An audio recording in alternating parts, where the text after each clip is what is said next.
So I replaced the ribbon and I've been testing. You can see how sometimes it's darker than others.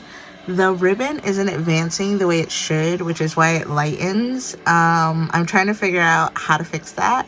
But this is my first like full sheet of writing on my typewriter ever since I got the ink. I'm so excited. There's ink all over my hands, but it is what it is, and it's really neat to like see. So I've noticed that I need to press each key one at a time. It's not like a regular keyboard. I've moved to this new sheet right here. That little marker shows you where the text will be when you type. And we're just going to advance the tape a little bit so it's got a little bit of a fresher ink, and then I'll show you what it says. So, hi world, my name is Gabby. So yeah, now that I know the gist, I think I might use November for the first time ever as NaNoWriMo and maybe write the first chapter of the mystery novel that I bought this thing for. Let's see what I can get into.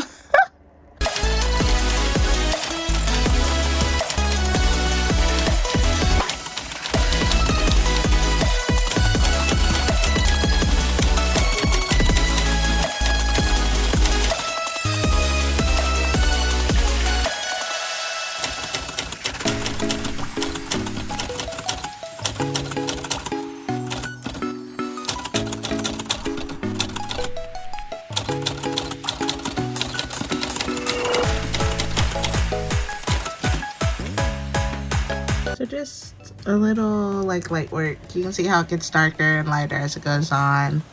But yeah, just like it says, without further ado, let the writing commence. The entire reason I bought this typewriter was because I want to write a murder mystery, and November is National Novel Writing Month. So I'm gonna use that month to write my first chapter, 2 chapters, 3 chapters, we'll see. But I have the gist in my head, I have the plot in my head, I just need to get it out on paper because you can't edit what isn't there to write, you know? So, yeah, just a heads up on what November will look like. Bye! Hi! How you doing? I'm good, how are you? Oh, it's just a little camera because I came by myself. Nice. So It's really cool. thank you. I'm super nervous, so bear with me. Yeah, I've been shaking the whole line. It just records. Yeah, it's been recording the whole line. So you can do it.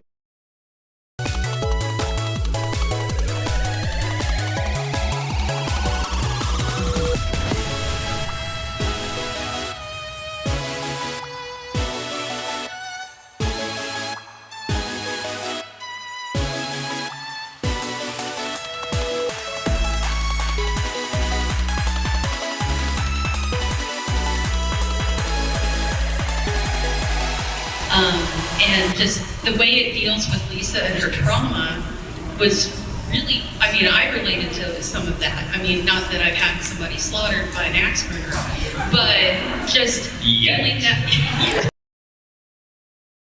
Oh my God! You're going around the other side.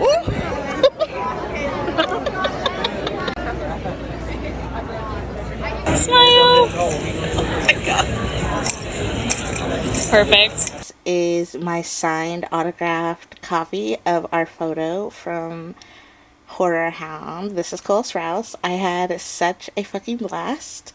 I got this incredibly beautiful edition of Frankenstein, and I had Cole sign it. So it like lives on my shelf forever now. I'm just stopping in because I haven't filmed anything for September except B-roll.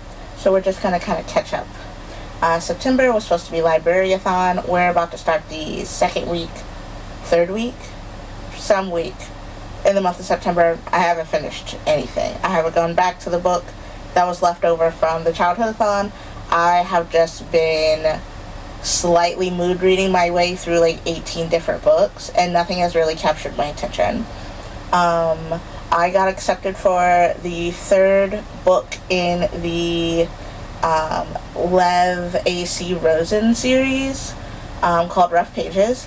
I own the first two, Lavender House and The Bell Fog, but I haven't read either one of them. So I put it in my calendar that I would do like a mini readathon for just those books so that I could be ready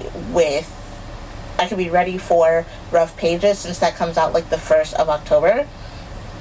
And the day that was supposed to start in my planner was Sunday, but it was Boy Wonder's birthday, so I didn't do anything. Also, this weekend was Horror Hound, so I was incredibly busy there, and didn't do anything else.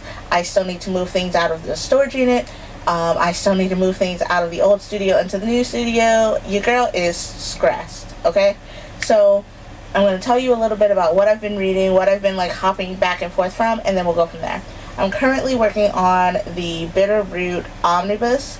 I think I'm going to really like it. The graphic novel and its art is amazing, but it deals with racism that essentially turns people into demons, and then there's a black family that knows how to fix it, and it has a lot of the KKK in it, and it's just a lot of things that are kind of too heavy for me right now, like trauma, black trauma.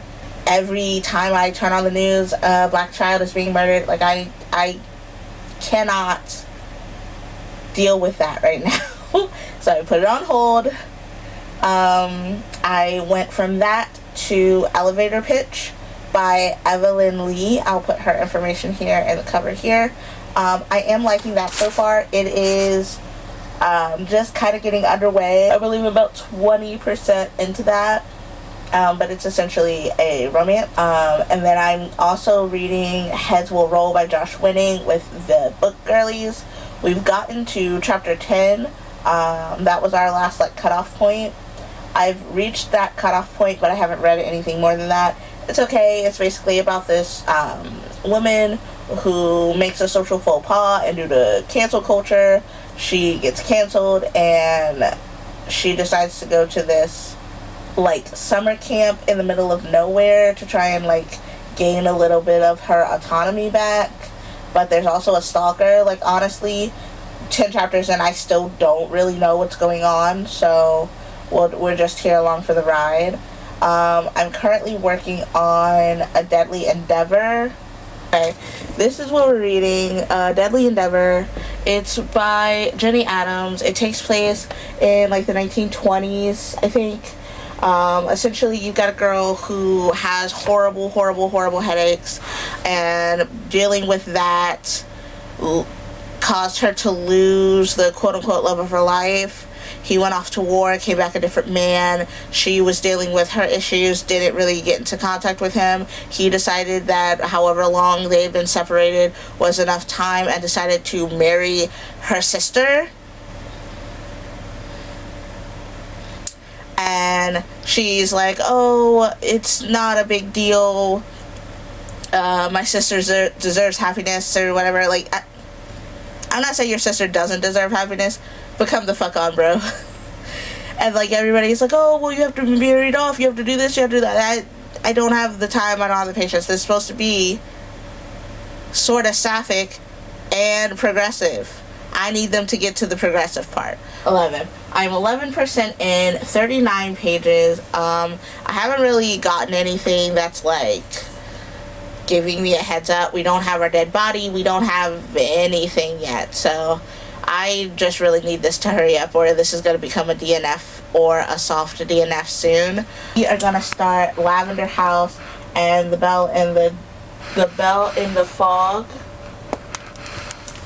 So that we are ready to read the arc I got, which is Rough Pages. Rough Pages comes out, I believe, the 1st of October, so we have until that time frame. I'm only going to focus on these books. It would be nice if I finish other things, but probably not. I'm only going to focus on these. Honestly, the arc situation has really gotten away from me. So I'm attempting to focus on books that are coming up shortly and books that are really, really, really, really capturing my attention. So yeah, I actually started this last year sometime, but I don't remember anything about it. So we'll be starting this from scratch. I went to Horror Hound this weekend. I went to go see Cole Sprouse, because if he was going to come to my city, I was definitely going to go see him. I was incredibly fucking nervous, but I got a photo op with him dressed as Sabrina, and it was awesome. And I was able to have him sign my photo op and a beautiful edition of Frankenstein by Mary Shelley, due to him being in Lisa Frankenstein. I also wanted the actress from Lisa Frankenstein to sign it, Katherine Newton, but her prices were more expensive than anybody else there. They also had Melissa Barrera, but her line was so long I just didn't have time. But it was so interesting to me because Melissa was 60, Skeet Ulrich was 60, Cole Sprouse was 60. She was only there Sunday and she was 80. I digress. My silence tells you exactly what I thought about that. So I was like, okay, I've been there for 2 days. I'm tired. I'm going to go relax. Sunday was Boy Wonder's birthday, so we went to go have dinner, hang out with his family, play board games. It was quite nice. I took Monday off so that we could have an extra day together, and we really didn't do anything. We just kind of hung out and shot the shit and relaxed, and it was just really, really nice. Going back to Horror Hound for a moment though, I did meet Skeet Ulrich and he did sign my Scream DVD, so that's amazing. I actually have that here so I can show that to you, right there. It was so cool. I want to say that that's everything. The Ace Attorney Investigations Chronicles collection came out the other day, so I picked up a physical copy because if you don't have it in your hand, you do not own it. But yeah, I am going to start streaming that. So I'll put those links in the description box below, and I will see you in the next pop-up. I think that's a good portion of everything that I needed to tell you about, and I will catch you on the flip side. Sleuth out. So here I was thinking that I was actually doing something, and I must have filmed it on slow-mo, so there's no audio. The footage is absolutely unusable. I'm so annoyed.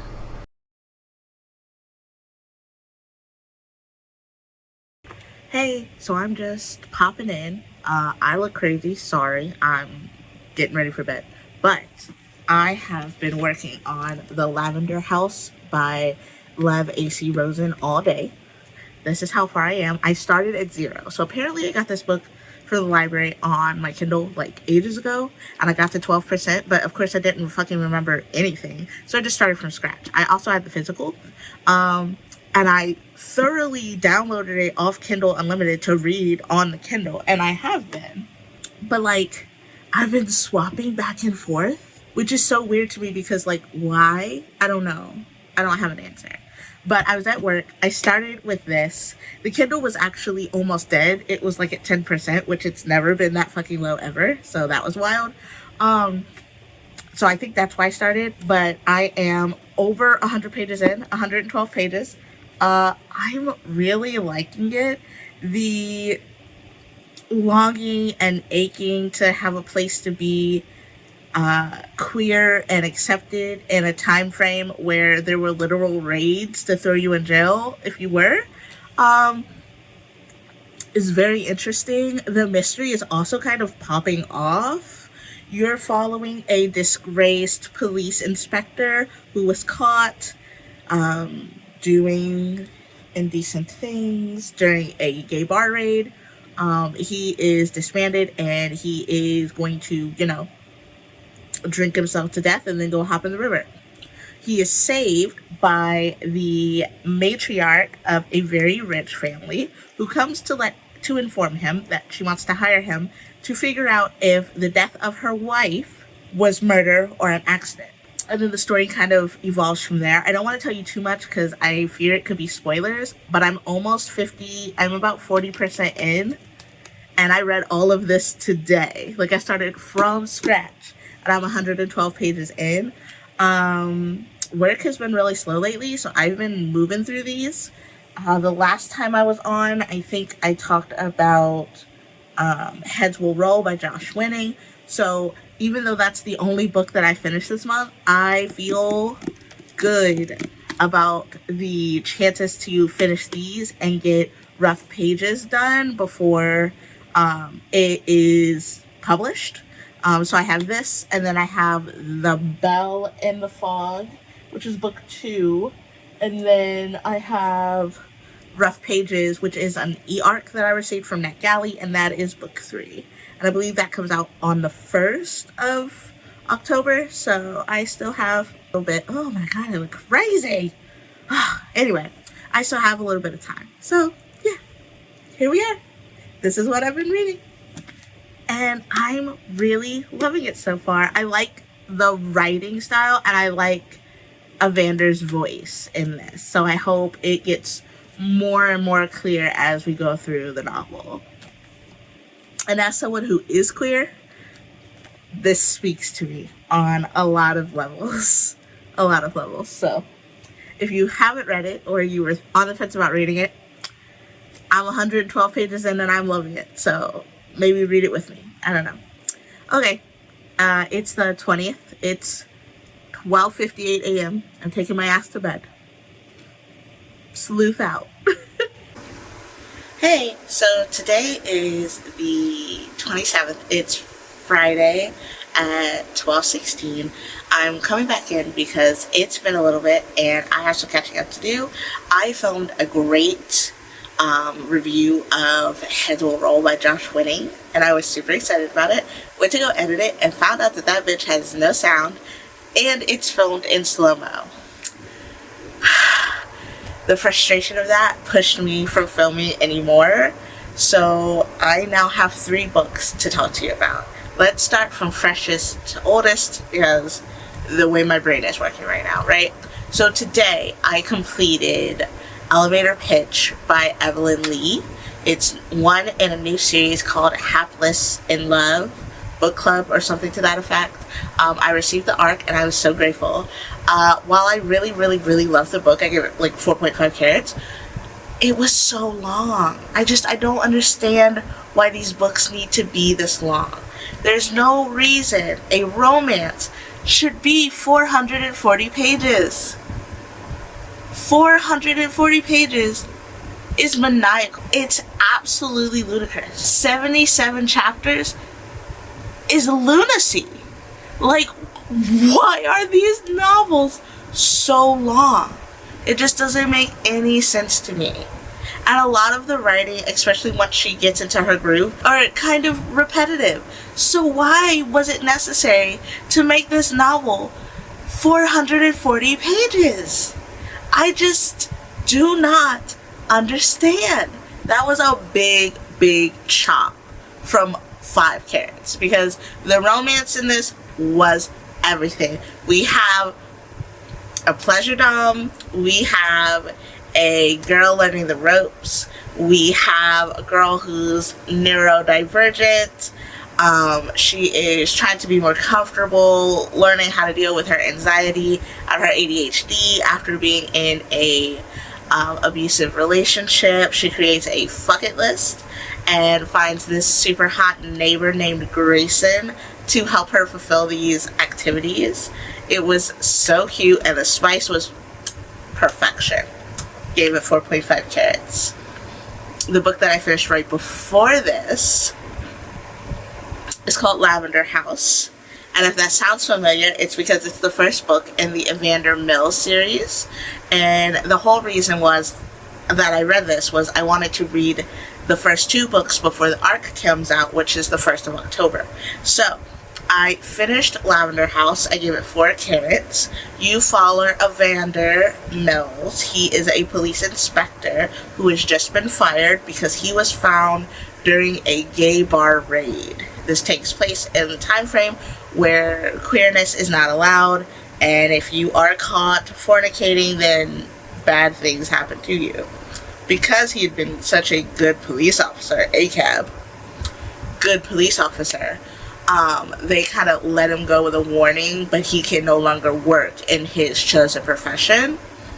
He is contemplating walking into the sea when he is approached by a rich matriarch who is worried that her wife's death was more murder than accident and wants solid proof. So he goes in, he learns about the queer family that they have there, and how things work. I actually really liked this book. Rosen did a very good job of creating palpable yearning and aching for a safe space as a queer individual. Was very gratifying to see bits and pieces of my psyche in this novel.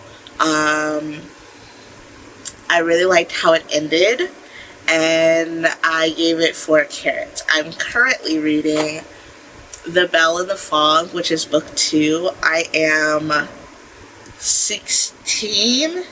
I'm 17% in, about 45, 46 pages. This is his second case. I can't tell you how he gets this case because it's considered a spoiler from the second book, or from the first, like the end of the first novel. Just know that he is now working a blackmailing case, and he has a set amount of days to figure out what is going on. I really liked Rosen's voice in the first book, Lavender House. It hasn't really kicked off in The Bell in the Fog yet, so I'm hoping that it will soon. Now we can rewind all the way back to the first book I finished, which was Heads Will Roll by Josh Winning, which was the book club girlies pick for the month. I believe I gave that 4 carrots, but it's been so long I have to consult my handy dandy book journal. Okay. Yeah, so I started reading this on the 6th of September, and I finished it on the 17th. I gave it 4 carrots, and in this novel, we follow a washed-up actress who said the wrong thing and was canceled. She goes to this, like, electronic-free camp to regroup and escape. After an introduction to the local urban legend Knock Knock Nancy, campers start going missing, and it becomes clear that someone is taking their mistake seriously enough to kill. It started off really, really slow. I honestly didn't know if I was going to like it, and then all of a sudden it sped up like a careening freight train, and the culmination was so wild. For the last like 25% of the book, I was literally like, no, like, it was wild.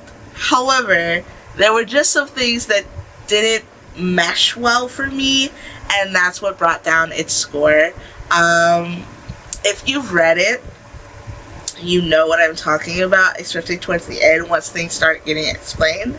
The explanation gets a little choppy. It's not quite what I was looking for, you know? But I still thoroughly enjoyed it. And I own another book of his, Burn the Negative, that I'm actually contemplating reading in October. I'm putting together my October hopefuls from this day forward, the 27th of September. I am no longer doing TBRs. That puts a lot of weight on myself to finish these books, and as a mood reader, that's a lot of stress, and I'm tired of stress, you know? So I'm going to create what's now called hopefuls. I'm just going to grab a bunch of books. I'm going to be like, I would like to get through these and then see what I get through. I don't want to be like, oh, I have to finish this, I have to finish this. I don't want that. I don't want that for me. It feels too much like homework, and reading is something that I do to relax, enjoy, and escape the world. So I do not want to try myself and then I don't finish it. Oh yeah. So the other day I went to the bookstore and I got some books, and it's actually been a while since I bought some books, so don't at me. Okay, so Boy Wonder was playing poker, and I did not want to be home alone, so I stopped by Barnes & Noble just to browse. It was raining. I didn't want to drive home in that traffic, you know, so I just figured I'd stop and browse. When I came across this cover, y'all, do you see this? The blood splatter, the sprayed edges, the rapiers? I couldn't leave it. I couldn't leave it. Yes, this is now my third copy of this novel. I couldn't leave it. I couldn't leave it. I will sell the other one on Pango. I could not leave this at the bookstore. This had to come home with me. It is so beautiful. Oh my god. It's so pretty. I could not leave it at home. But the reason it got a new cover was because ML Rio's new novella, Graveyard Shift, has been released. So this was actually an arc that I was like waiting for. The entire reason that I've been so focused on arcs was trying to get my score up so that I could be approved for this. And I was still waiting on an answer when it was just sitting on a shelf at Barnes & Noble. So I absolutely brought this home with me. Yeah, I am so fucking excited. So now I have a really pretty version of one of my favorite books of last year. I'm gonna start displaying my prettier covers. I have their brand new novella, and this one sounds so good. Are you ready? Every night in the college's ancient cemetery, 5 people cross paths as they work the late shift. A bartender, a rideshare driver, a hotel receptionist, the unofficial steward of the derelict church that looms over them, and the editor-in-chief of the college paper, always in search of a story.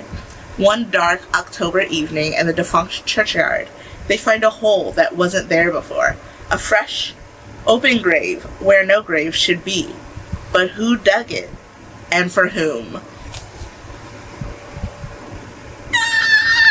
I'm so excited. So obviously, I don't think I need to tell you, but I'm gonna tell you anyway. This is definitely a October hopeful. It's super short too. It's like less than 150 pages. So I really, really, really loved the queerness, the dark academia, the thriller, the mystery vibes in this.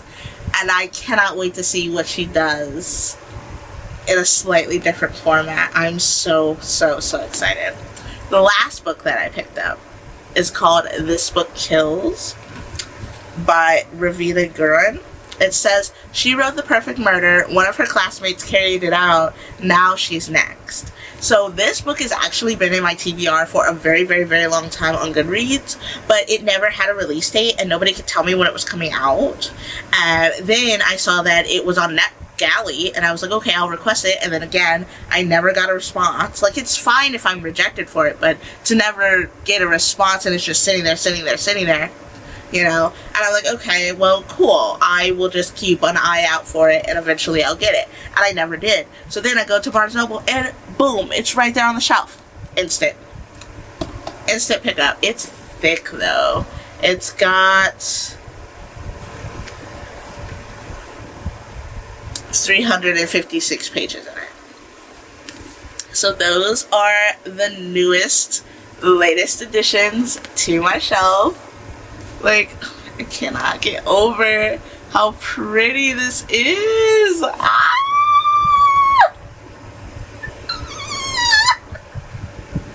Yeah, I'm so excited. I'm trying to think if there's anything else I want to talk to you about, but I think that's everything. I think that's everything. I think I'm going to be back for one more catch-all before the end of the month. If I stick with my goal, I will at least have finished The Bell in the Fog by the end of the month, because the third book in the series, Rough Pages, I have as an arc, and it's published on the 1st of October, which was the whole reason of me trying to read these other two books. I'm still contemplating what is going to be in my October hopeful list. But yeah, hopefully I'll be back with a little vlog about what I hope to accomplish in October. Yeah. So as of the end of this clip, I am at book 140 for 2024, which is double what I wanted to read this year, and is only 9 books away from what I finished last year. And I read all the way up until midnight last year, and I hit 149 books. We haven't even hit October yet, and I am at 140 books for 2024. Absolutely fucking crazy. 3 months. I still have 3 months left. Who knows what I can get up to in that time frame? Absolutely wild. Absolutely wild. Oh my god. Okay. I think that's everything. If there's more, I will just hop in and catch you up. As always, thanks so much for listening to me ramble. And I will see you next time. Bye. Hey, so I'm just hopping in. Today is the 30th of September. This will probably be the last or second to last clip to round out the September vlog. I've literally been vlogging all month. I don't know why I don't just post them, but it be what it be. So I'm here to talk about The Bell in the Fog by Lev A.C. Rosen. This is part of the mini Evander Mills readathon to get ready for Rough Pages, which is published on the 1st of October. I received it as an arc from NetGalley, but I hadn't read the other 2 books yet, so I thought, what a perfect time to do so. So it's all fresh when I start reading this arc. It is 1 a.m., which is why my eyes look like this, because it's really bright and I need to take my ass to bed. But I completed this. This is book 2 in the series. I am also going to give this 4 carats, just like I gave the other one. I do think that I liked the writing better in Lavender House, but I feel like the mystery in The Bell in the Fog was more complex, even though I did solve it early. I think what's so interesting about the mysteries in Lavender House and The Bell in the Fog is that even though I know who did it, the motivations for who done it is something that I'm often not able to pick up on. In The Bell in the Fog, though, I was able to pick up on it, but it was still a rather enjoyable journey. I do think that the book dragged on a bit. It probably could have been pared down a little.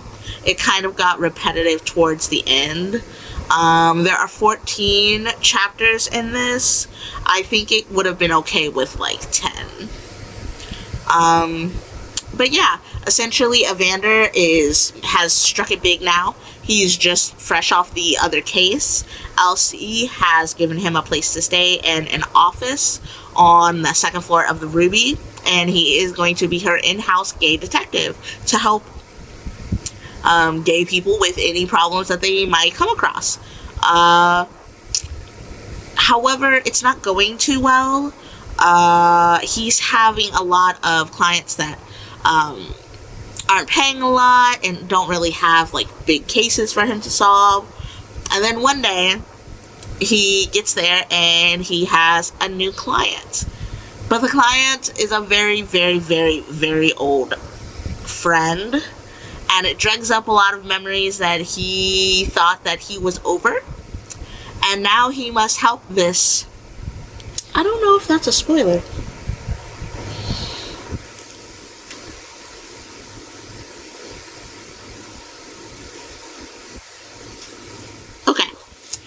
It's not a spoiler. So he comes into his office, and sitting in there is an old flame. His name is James. So he disappeared. He thought he was done over him. He's obviously not. And James is coming to him because he has somebody blackmailing him. He has photos of himself and someone else in El Flagrante Delicto. But yeah, so he does not want these photos to get out, so he is trusting Andy to find out who is blackmailing him and to get the photos back safely. Now, this mission takes him on one hell of a topsy-turvy journey. One, honestly, that I thought could have been pared down, but that's neither here nor there. And it's definitely an interesting addition to the series, and I'm very excited to see what he gets up to in the third one. I read the last couple of chapters while I was at my concert. I went to go see Hannibal at Madison Live, and it was amazing. I'll put some photos here.